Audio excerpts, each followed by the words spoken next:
Don Juan said that after the apprentice had made his decision to join the world of sorcerers, the teacher gave him a pragmatic chore, a task that he had to fulfill in his day-to-day life.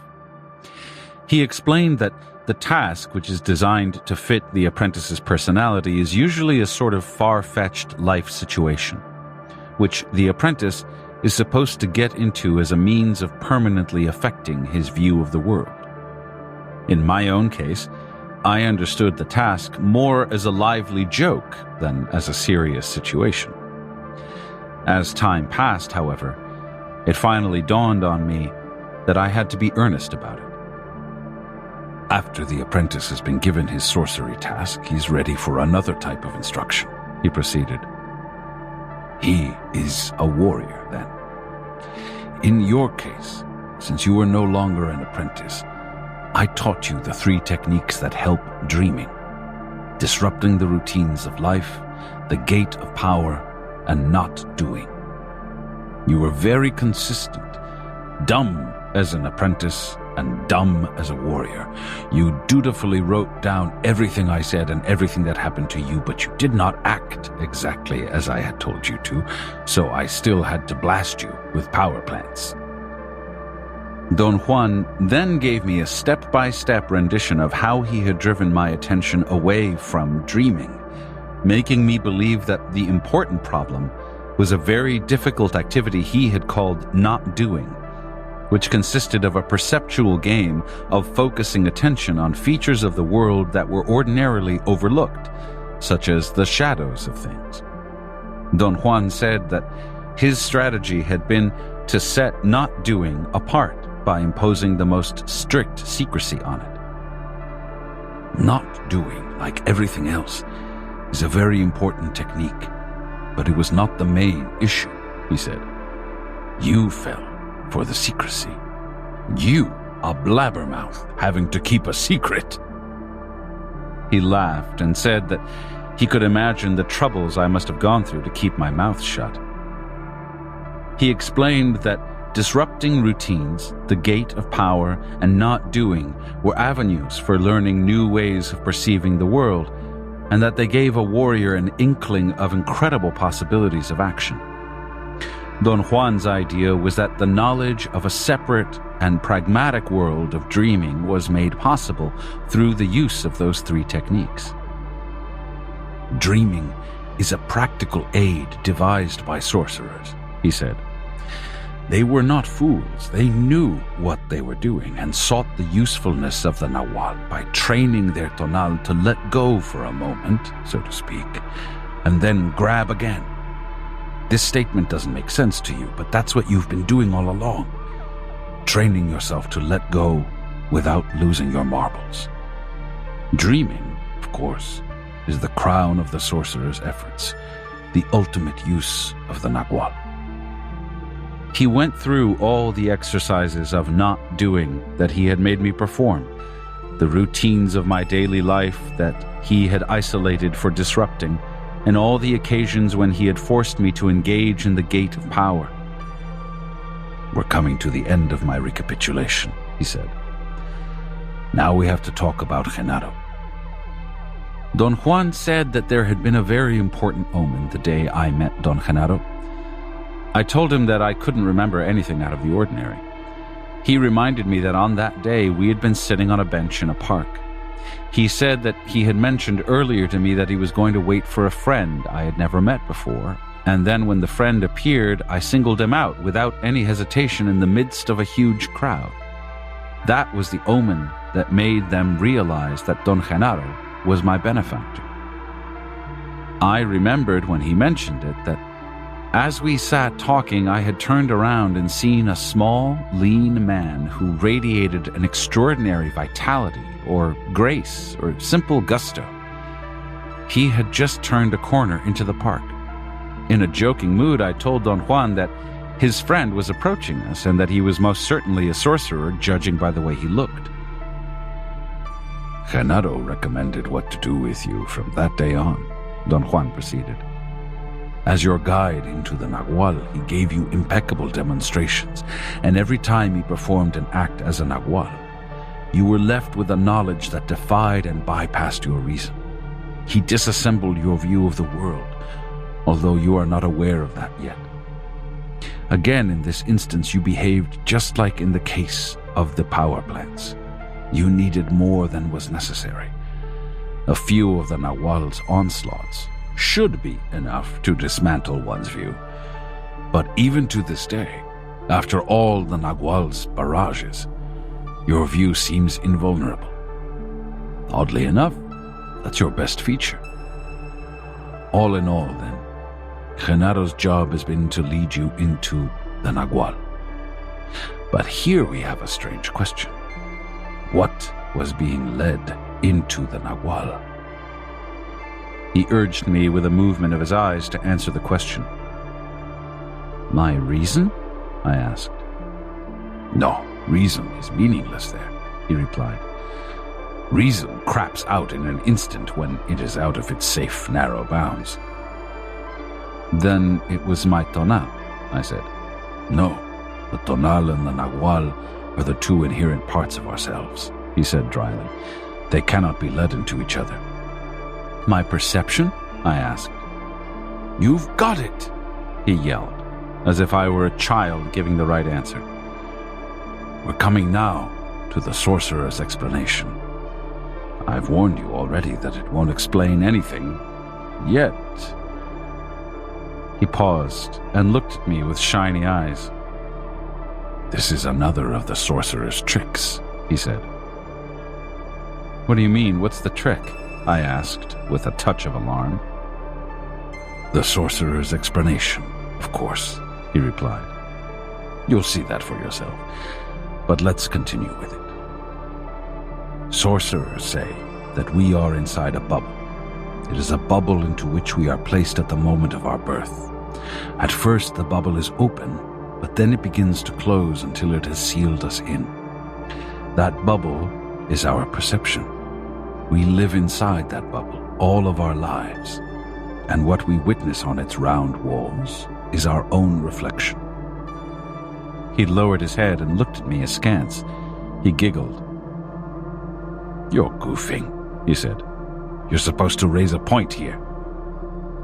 I laughed. Somehow his warnings about the sorcerer's explanation, plus the realization of the awesome range of his awareness, had finally begun to take their toll on me. What was the point I was supposed to raise? I asked. If what we witness on the walls is our own reflection, then the thing that's being reflected must be the real thing, he said, smiling. That's a good point, I said in a joking tone. My reason could easily follow that argument. The thing reflected is our view of the world, he said. That view is first a description which is given to us from the moment of our birth until all our attention is caught by it, and the description becomes a view. The teacher's task is to rearrange the view, to prepare the luminous being for the time when the benefactor opens the bubble from the outside. He went into another studied pause and made another remark about my lack of attention, judged by my incapacity to make an appropriate comment or question. What should have been my question? I asked. Why should the bubble be opened? He replied. He laughed loudly and patted my back when I said, That's a good question. Of course, he exclaimed. It has to be a good question for you. It's one of your own. The bubble is opened in order to allow the luminous being a view of his totality, he went on. Naturally, this business of calling it a bubble is only a way of talking, but in this case, it is an accurate way. The delicate maneuver of leading a luminous being into the totality of himself requires that the teacher work from inside the bubble and the benefactor from outside. The teacher reorders the view of the world. I have called that view the island of the tonal. I've said that everything we are is on that island. The sorcerer's explanation says that the island of the tonal is made by our perception, which has been trained to focus on certain elements. Each of those elements, and all of them together, form our view of the world. The job of a teacher, insofar as the apprentice's perception is concerned, consists of reordering all the elements of the island on one half of the bubble. By now you must have realized that cleaning and reordering the island of the tonal means regrouping all its elements on the side of reason. My task has been to disarrange your ordinary view, not to destroy it, but to force it to rally on the side of reason. You've done that better than anyone I know. He drew an imaginary circle on the rock and divided it in two along a vertical diameter. He said that the art of a teacher was to force his disciple to group his view of the world on the right half of the bubble. Why the right half? I asked. That's the side of the tonal, he said. The teacher always addresses himself to that side, and by presenting his apprentice on the one hand with the warrior's way, he forces him into reasonableness and sobriety and strength of character and body. And by presenting him on the other hand with unthinkable but real situations which the apprentice cannot cope with, he forces him to realize that his reason, although it is a most wonderful affair, can only cover a small area. Once the warrior is confronted with his incapacity to reason everything out, he will go out of his way to bolster and defend his defeated reason, and to that effect he will rally everything he's got around it. The teacher sees to that by hammering him mercilessly until all his view of the world is on one half of the bubble. The other half of the bubble, the one that has been cleared, can then be claimed by something sorcerers call will. We can better explain this by saying that the task of the teacher is to wipe clean one half of the bubble and to reorder everything on the other half. The benefactor's task then is to open the bubble on the side that has been cleaned. Once the seal is broken, the warrior is never the same. He has then the command of his totality. Half of the bubble is the ultimate center of reason, the tonal. The other half is the ultimate center of will, the nagual. That is the order that should prevail. Any other arrangement is nonsensical and petty, because it goes against our nature. It robs us of our magical heritage and reduces us to nothing. Don Juan stood up and stretched his arms and back and walked around to loosen up his muscles. It was a bit cold by then. I asked him if we were through. "Why, the show hasn't even started yet," he exclaimed and laughed. "That was only the beginning." He looked at the sky and pointed to the west with a casual movement of his hand. "In about an hour, the nagual will be here," he said, and smiled. He sat down again. "We have one single issue left," he continued. "Sorcerers call it the secret of the luminous beings, and that is the fact that we are perceivers. We men and all the other luminous beings on earth are perceivers. That is our trouble, the bubble of perception. Our mistake is to believe that the only perception worthy of acknowledgement is what goes through our reason. Sorcerers believe that reason is only one center and that it shouldn't take so much for granted.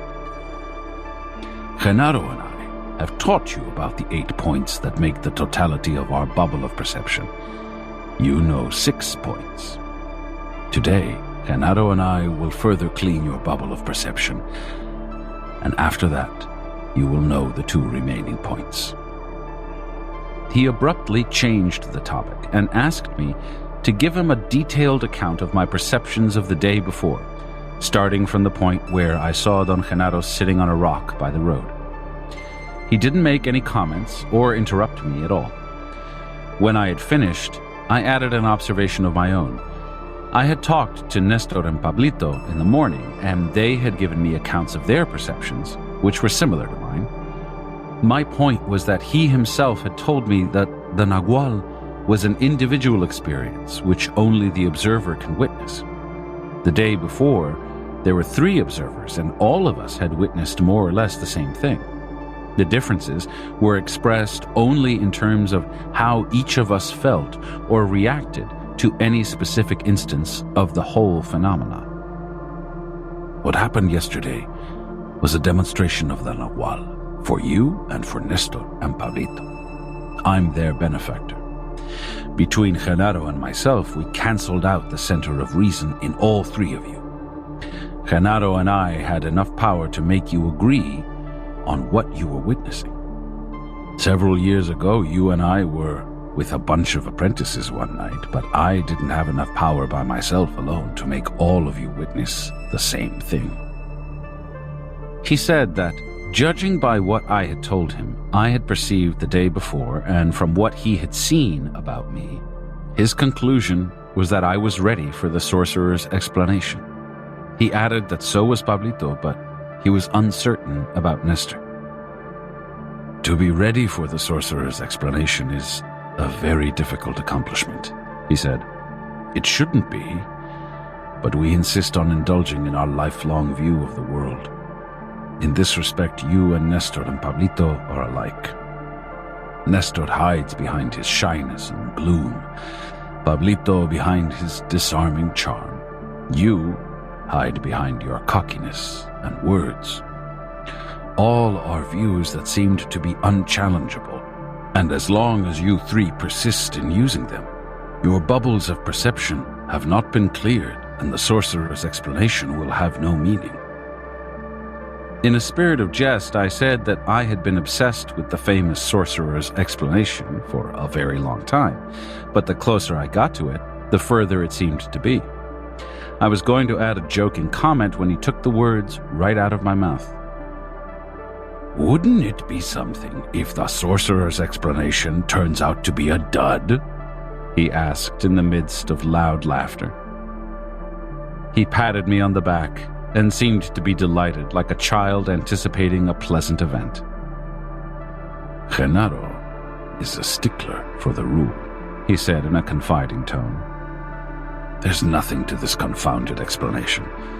If it would have been up to me, I would have given it to you years ago. Don't put too much stock in it. He looked up and examined the sky.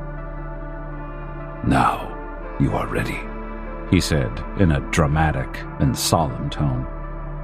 It's time to go. But before we leave this place, I have to tell you one last thing. The mystery or the secret of the sorcerer's explanation is that it deals with unfolding the wings of perception. He put his hand over my writing pad and said that I should go to the bushes and take care of my bodily functions, and after that, I should take off my clothes and leave them in a bundle right where we were. I looked at him questioningly, and he explained that I had to be naked, but that I could keep my shoes and my hat on. I insisted on knowing why I had to be naked.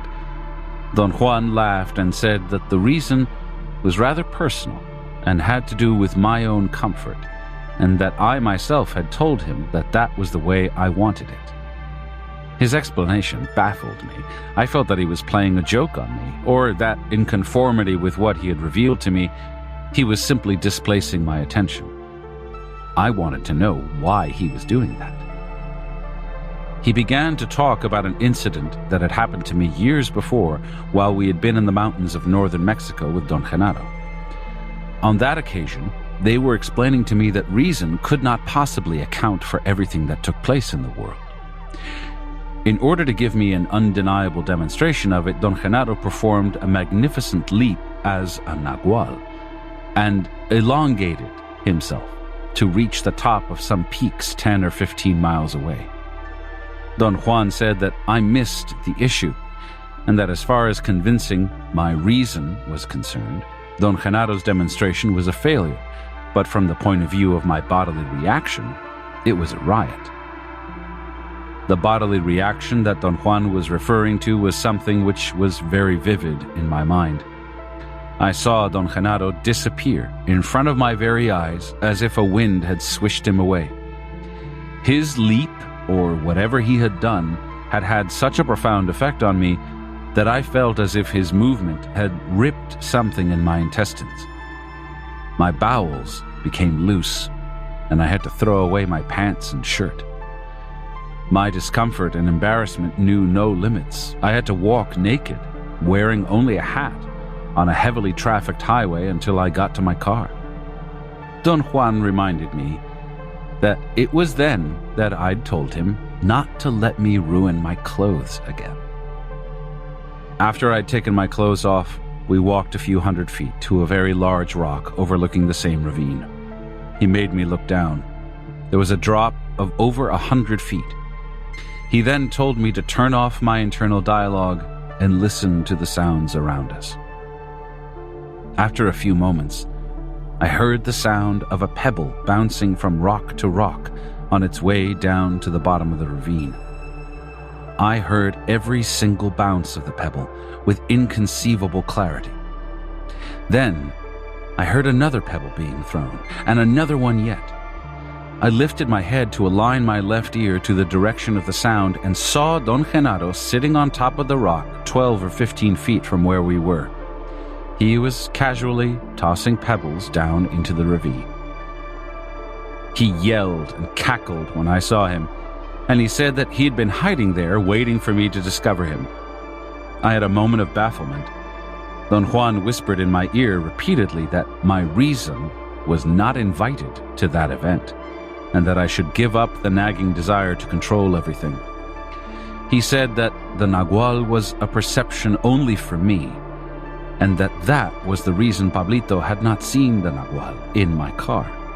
He added, as if reading my unvoiced feelings, that although the nagual was for me alone to witness, it still was Don Genaro himself. Don Juan took me by the arm and, in a playful manner, led me to where Don Genaro was sitting. Don Genaro stood up and came closer to me. His body radiated a heat that I could see, a glow which dazzled me.